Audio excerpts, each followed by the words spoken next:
Bonjour à tous, je suis ravi de vous retrouver aujourd'hui pour cette nouvelle vidéo concernant l'intelligence émotionnelle, un des items de l'intelligence émotionnelle.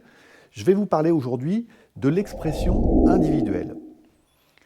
Alors qu'est-ce que l'expression individuelle dans l'intelligence émotionnelle? Eh bien, c'est savoir exprimer ce que l'on ressent, ses pensées, ses émotions, pleinement et en responsabilité, et tout ça bien entendu en respectant les autres ou la personne qu'on a en face de soi. Donc c'est vraiment être capable de parler de soi, de pouvoir exprimer les choses sereinement, avec respect, avec bienveillance vis-à-vis de soi, vis-à-vis de l'autre. En fait, l'expression individuelle, si on peut la résumer, je vous dirais que c'est savoir se respecter et savoir respecter les autres ou respecter l'autre. Voilà le résumé de l'expression individuelle dans l'intelligence émotionnelle. Alors ceci dit, à quoi ça sert?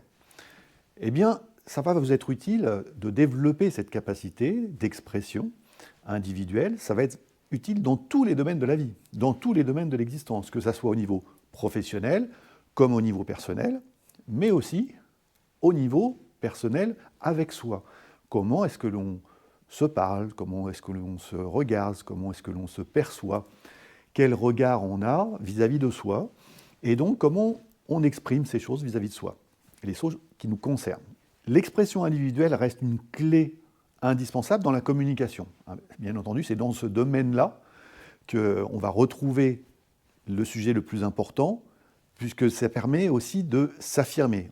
On va voir que dans la rubrique expression individuelle, on va retrouver l'affirmation de soi, et que l'affirmation de soi, c'est être capable justement d'affirmer son opinion, de pouvoir dire ce que l'on pense, mais avec bienveillance vis-à-vis de soi, vis-à-vis des autres, et donc dans le respect des autres, sans pour autant chercher à être d'accord, puisque quand on communique avec l'autre, si, comme bien souvent, le seul objectif de la communication ou de l'échange avec d'autres, c'est de le convaincre que l'on a raison et qu'il a tort, eh bien, on n'est pas forcément dans la communication, c'est une communication un peu fermée, et on va pouvoir aller et évoluer si on communique comme ça, on va créer du conflit, on va créer de la tension, on va créer du stress, alors que l'expression individuelle vue de l'intelligence émotionnelle, c'est tout l'inverse.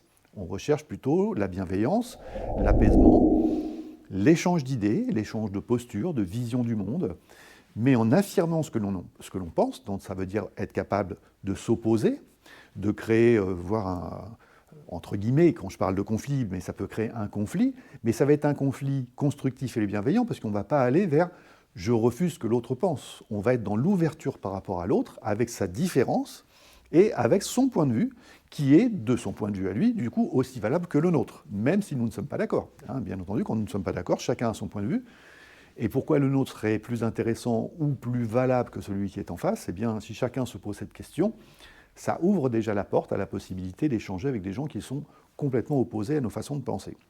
C'est un sujet, évidemment, dans l'affirmation de soi, qui nous permet d'avoir une réelle approche des gens avec quelque chose de conscient et de constructif, puisque ce que l'on constate, et moi je le constate dans beaucoup d'entreprises, ou même chez les gens, quand ils communiquent, eh bien en fait, on n'écoute pas forcément l'autre. Ce qui fait que, quand il est en train de parler, on n'est pas dans le sujet de je comprends, je cherche à comprendre, à avoir une réflexion sur pourquoi est-ce qu'il pense comme ça, pourquoi est-ce qu'il dit ça, pourquoi est-ce qu'il oriente la façon de parler de cette façon-là, pourquoi est-ce qu'il a cette intonation-là. Je ne suis pas dans ce sujet-là, je suis déjà en train de réfléchir à ce que moi je vais dire et comment je vais argumenter, comment je vais répondre à ce qu'il est en train de me dire. Donc je ne suis pas ouvert à l'autre, je suis centré sur moi et sur ce que je vais pouvoir répondre. Je vais chercher à répondre et non pas à comprendre. Et c'est un mode de communication très très développé dans notre société, où nous sommes réellement dans l'approche « je parle, donc j'ai raison, parce que si je décide ou que je dis mon opinion est la bonne ».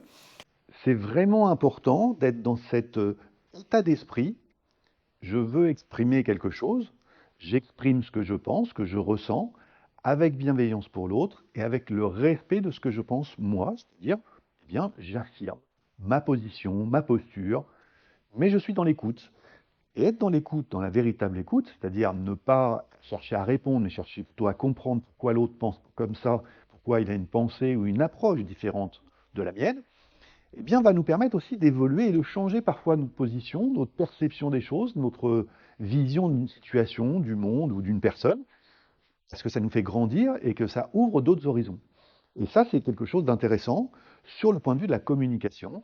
Et la communication reste centrale dans notre vie, puisque c'est du matin au soir qu'on va communiquer avec les autres.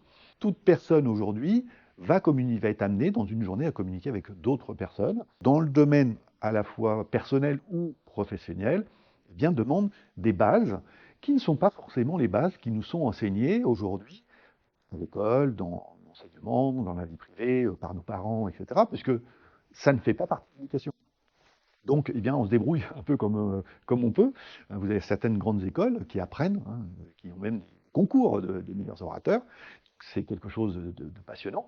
Pour autant, ces approches, elles sont souvent très intellectuelles. C'est-à-dire comment prendre le lead dans une conversation quand je m'exprime, et c'est ce que font les hommes politiques, hein, ils sont tous formés à ça, et comment comment capter l'attention, comment orienter, voire hein, il y a un peu aussi de manipulation dans ce système, puisque là, on n'est pas dans une approche en communication basée sur l'intelligence émotionnelle, mais plutôt sur comment faire que les autres me suivent dans ma façon de penser, dans ce que je vais dire, et comment capter l'attention d'un auditoire pour que je puisse réellement être entendu et que ce que je dis soit considéré comme étant une vérité, même si les gens ne sont pas d'accord. Donc on voit beaucoup hein, d'ailleurs hein, dans certaines communications, notamment politiques. Donc c'est des approches sont différentes, mais l'intelligence émotionnelle, elle est ouverte vers l'autre, et elle est vraiment attentionnée par rapport à l'autre, mais elle est énormément aussi dans le respect de soi, pour pouvoir se respecter son opinion, respecter son point de vue, respecter son ressenti et ses émotions, de façon à ce que ça puisse être constructif au final, et que ça puisse apporter à chacun des participants dans les échanges, et bien quelque chose d'ouvert et d'humain, en fait. Hein. C'est remettre de l'humanité dans nos échanges. Et l'avantage de fonctionner comme ça dans la communication, de mettre l'intelligence émotionnelle au cœur de la communication, eh bien, ça permet de communiquer avec tout le monde. C'est-à-dire que nous allons avoir capacité de communiquer avec toute personne, quelle que soit ses opinions, sa façon de penser, son positionnement, son regard. Ça va nous ouvrir la possibilité, le champ du possible sur cet aspect communication, tout simplement parce que nous sommes à la fois dans le respect de nous-mêmes et dans le respect de l'autre, et donc dans la bienveillance et pas dans le jugement, et encore moins dans la manipulation, telle qu'on peut le voir dans d'autres pratiques de communication. Donc c'est vraiment quelque chose d'extrêmement enrichissant au niveau humain, qui va nous faire grandir et qui va faire grandir les personnes en face de nous. Ça fait partie des sujets réellement clés qui, de mon point de vue, et là je vais vous donner un point de vue, une opinion justement, qui, de mon point de vue, devrait être enseigné aujourd'hui dès le plus jeune âge, dès l'école. Parce que dès l'école, dès le plus jeune âge, on va apprendre, on va devoir communiquer avec les autres. On va devoir savoir exprimer les choses. On va devoir aller vers l'expression de notre ressenti, parce que tout passe par nous avant que ça puisse s'externaliser à l'extérieur dans la parole. Donc c'est d'abord nous qui sommes à l'origine de ce que l'on exprime et de notre ressenti. Donc c'est important de savoir déjà identifier ça, pour ensuite pouvoir l'exprimer correctement, de façon à se respecter. Et si on n'apprend pas ça, eh bien, on va faire comme on peut, comme tout le monde fait, comme la grande majorité des gens aujourd'hui font, c'est-à-dire qu'on va penser que la communication, eh bien, c'est inné, c'est quelque chose que l'on a. Alors oui, ça peut être inné chez certaines personnes qui ont plus de capacités que d'autres, mais pour autant, les règles et les codes de la communication, basés sur l'intelligence émotionnelle, eh bien, c'est des choses qui peuvent s'apprendre. C'est des choses qui se travaillent, c'est des choses qui font partie du chemin pour apprendre justement à être dans ce respect, dans cet environnement et de mettre cet humanisme, cette bienveillance, cette ouverture aux autres dans l'aspect communication. Et je vous invite vraiment à vous pencher sur ce sujet. Regardez, étudiez comment est-ce que vous réagissez quand vous communiquez, quand vous parlez avec quelqu'un. Est-ce que vous êtes dans l'écoute de la personne pour pouvoir comprendre son point de vue, pouvoir échanger dans le respect de l'autre, ou est-ce que vous êtes dans les échanges, dans moi je pense et ce que tu es en train de me dire, ok, j'entends, hein, mais je vais te dire moi la vérité, je te donne une réponse, c'est-à-dire je cherche à apporter une réponse avant même de finir ta phrase, eh bien vous verrez que Selon ce penchant, déjà, ça va définir si vous êtes prêt à avoir une ouverture. Et même si vous n'êtes pas prêt parce que vous avez été éduqué autrement, votre chemin de vie, votre parcours de vie vous emmenez vers une autre forme de communication, beaucoup plus dans l'aspect injonction où j'impose les choses, où je décide et les autres m'écoutent. C'est pas très grave en soi, puisque les choses peuvent se travailler, se modifier. Donc, il n'y a pas, encore une fois, bienveillance vis-à-vis de soi. Il n'y a pas de jugement par rapport à ça. Il n'y a pas de jugement à avoir vis-à-vis des choses. Dans l'intelligence émotionnelle, le mot jugement n'a pas sa place. Hein.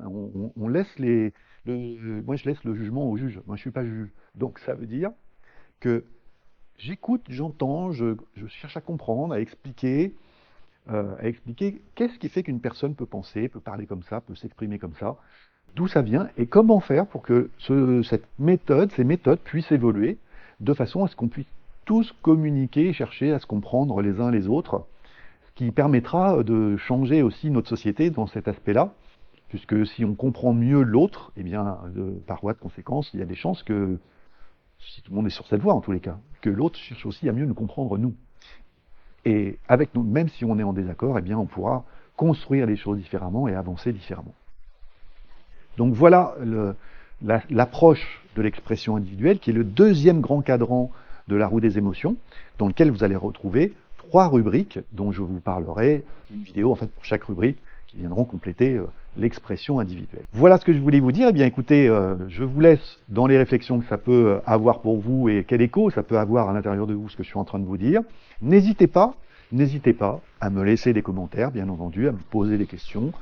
Vous le savez, j'y réponds avec grand plaisir et c'est aussi pour ça que je fais ces vidéos, pour pouvoir échanger justement avec vous et avoir un échange constructif, humain et positif pour chercher à mieux avancer et à mieux évoluer. Hein, c'est pareil pour moi. Et puis, comme vous le savez, comme d'habitude, je vous remercie par avance de liker cette vidéo, de pouvoir la partager pour faire vivre la chaîne, faire en sorte qu'elle puisse se développer et être mieux référencée par YouTube. C'est ainsi que les choses fonctionnent. Voilà. D'ici la prochaine vidéo, je vous souhaite le meilleur, prenez soin de vous et je vous dis à très bientôt.